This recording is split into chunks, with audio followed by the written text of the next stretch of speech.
Cela fait 3 ans, jour pour jour, que Christophe Dominici nous a quittés.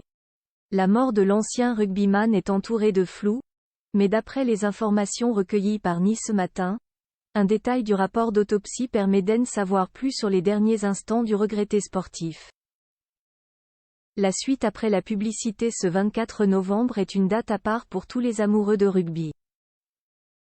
Il y a pile 3 ans, on apprenait la mort de Christophe Dominici, à seulement 48 ans. Un joueur pas comme les autres, qui aura marqué des générations de supporters, notamment au Stade Français, où il a passé une bonne partie de sa carrière. Ancien président du club parisien, Max Guazzini n'a bien évidemment pas manqué de souligner ce bien triste anniversaire sur son compte X, anciennement Twitter. Christophe, 3 ans déjà. Écrit-il, plein d'émotion, au moment d'évoquer la disparition du rugbyman, dont la veuve Loretta est désormais démunie face à l'absence du père de ses filles, Chiara, 15 ans, et Mia, 12 ans.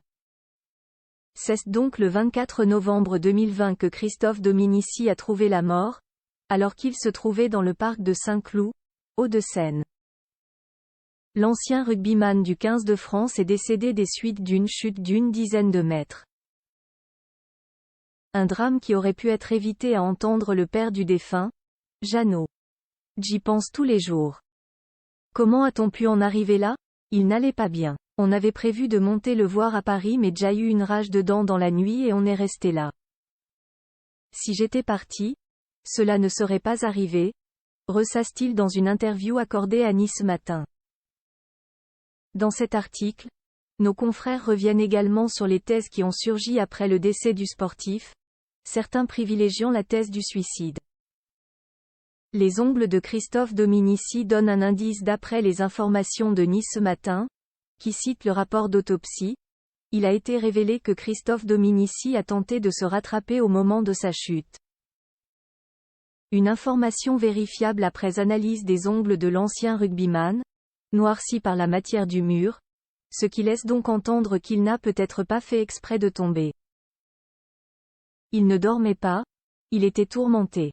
Il est monté sur ce mur, comme il le faisait souvent car il a toujours adoré prendre de la hauteur, et il est tombé bêtement, estime son père, qui réfute la thèse du suicide.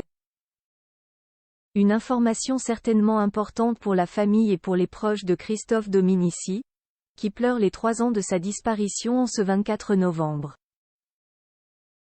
La suite après la publicité. La suite après la publicité.